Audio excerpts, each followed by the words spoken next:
Hi, I'm Theo, and today I have a little unusual tech review here. I bought a new Android tablet on Gearbest, and what I received is not really what I ordered. So it came in this box here, so there is not much written on it, but here on the side we've got uh, V10, 8 and 512 gigabytes, and we have also a user manual that does not list any features this tablet has. So what I ordered was an Android 9 tablet with 8 gigabytes of RAM and 512 gigs of storage. It should also have dual SIM slots, a full HD display, and a fairly modern processor with 10 cores. Let's look at it. The tablet itself does work, but if you have ever used a modern Android device, you will probably notice that this does not look like Android 9, and there's a reason for it. It isn't. Okay, I changed the brightness a bit so you can see it here on the screen. Let's go to settings first.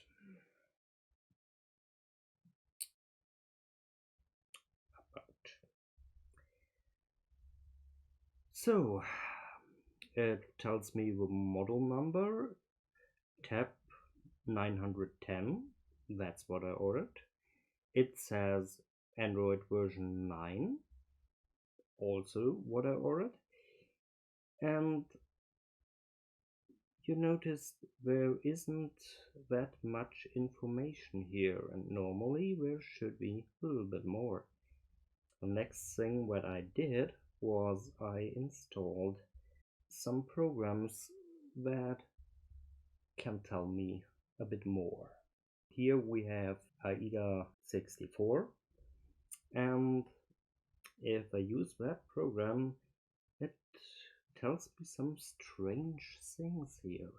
It displays here that I've got 8 gigabytes of RAM, but only 3.5 gigabytes are available, and there's not really running anything on that.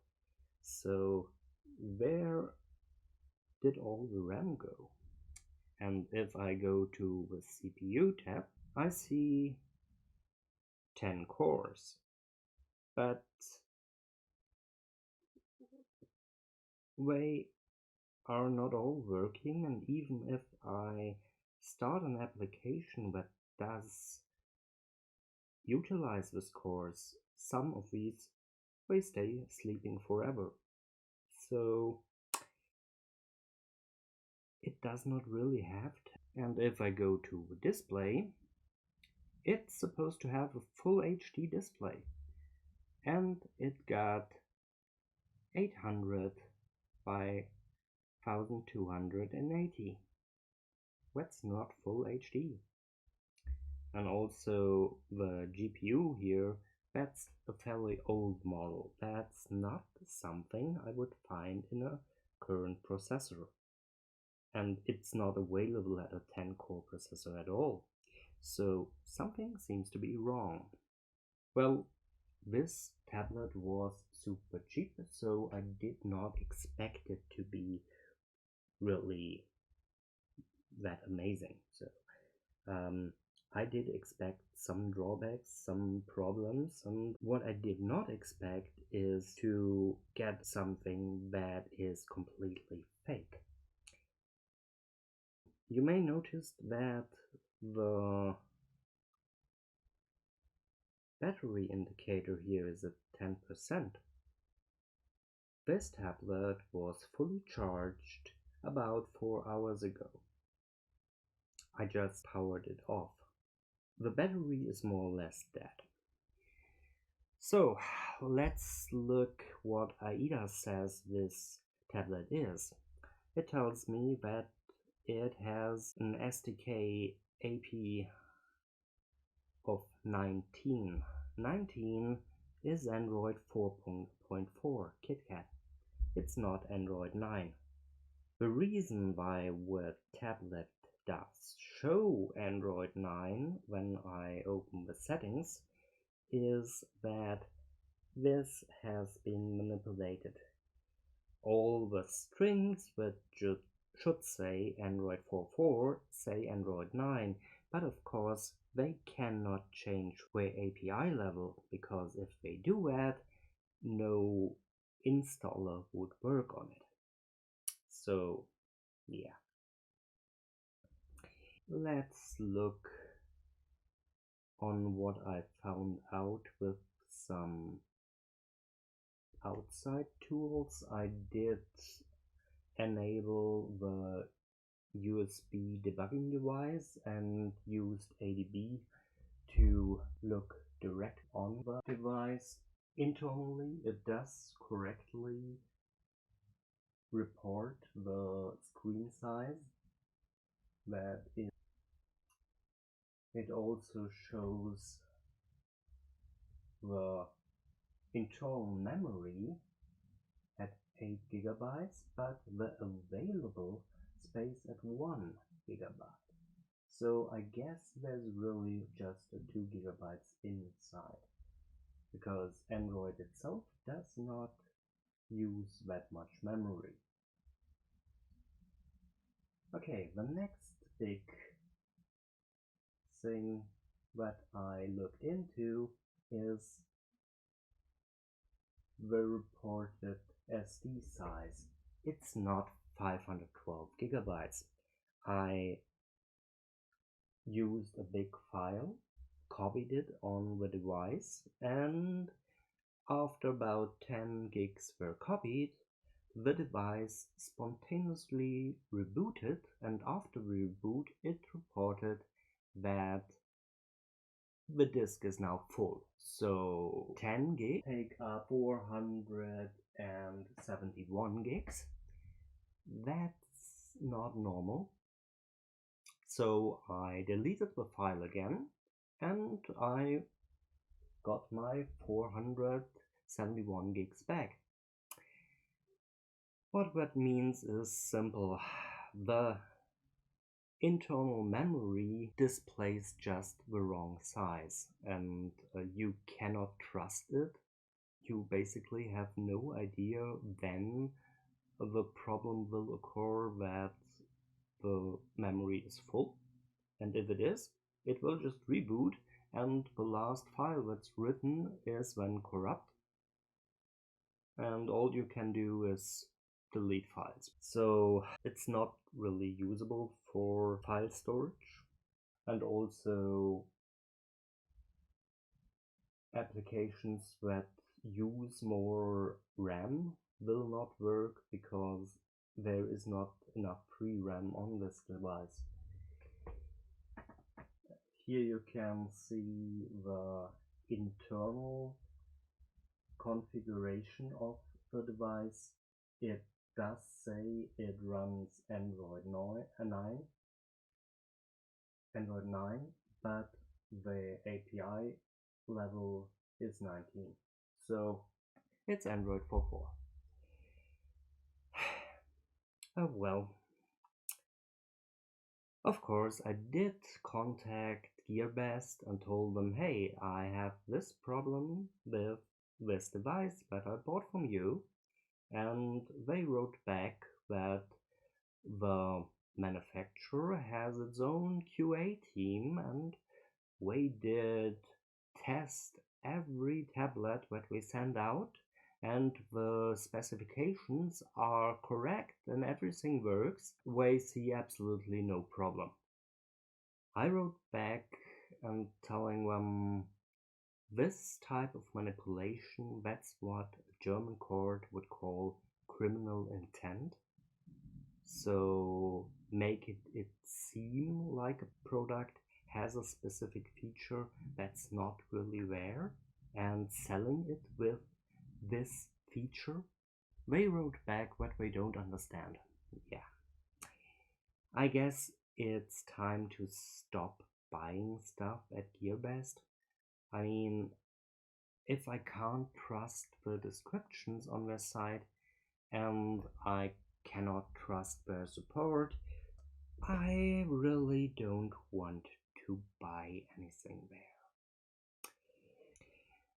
Having a device that is that much of a fraud, there's one good side about that. I can try some Android apps that are supposed to display system informations, and it's interesting how wrong these can be. I like that one best. Android 9 KitKat. Yes, KitKat is Android 4.4.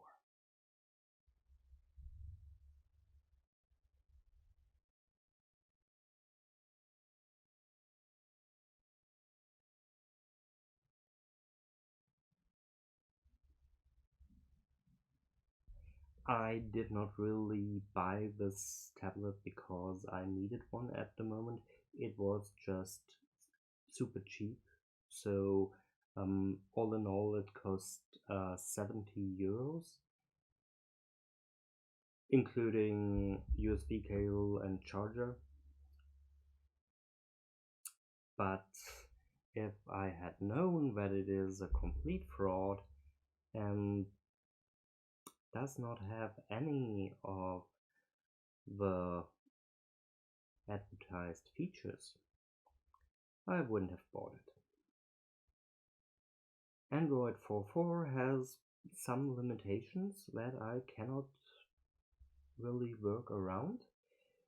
For example, I wanted to use this tablet with my FLIR infrared camera, and that camera doesn't work on Android 4.4. The minimum version is Android 5 for the application to work. So that doesn't work. I tried some streaming programs that I wanted to use. Same problem, they don't work on Android 4.4. I also wanted to use the storage for lots of photos and videos, but well, there is not really any storage here, so that will not work either. Well, I could of course insert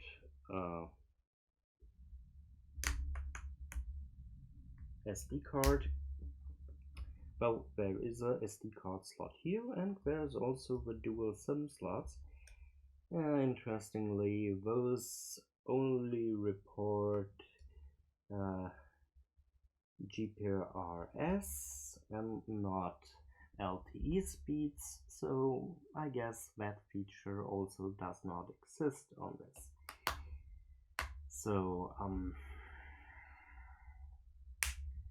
the dual SIM is completely useless as well.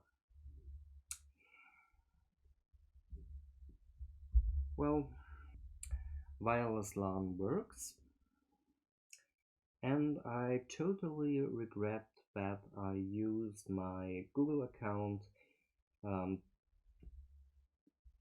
for the Play Store, because this device is so manipulated. I'm not sure if they did not insert a backdoor that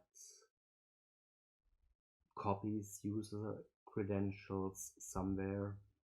I guess I'll have to change the password for my Google account now. It really sucks because I have lots of devices. Oh my. I did try some applications like Chrome browser and Mix Player, but the lack of processor speed and available RAM, they really limit what you can do with that. I mean, the Chrome browser will crash a lot if there isn't enough RAM available, and also the MX player, it had problems playing HD files, which it normally doesn't. So I do have some Android 9 devices and everything works fine. So what else can I say about it? Oh yeah, there is one bright side to all of that. The only thing that really works well on this device seems to be the camera. At least the picture quality is decent.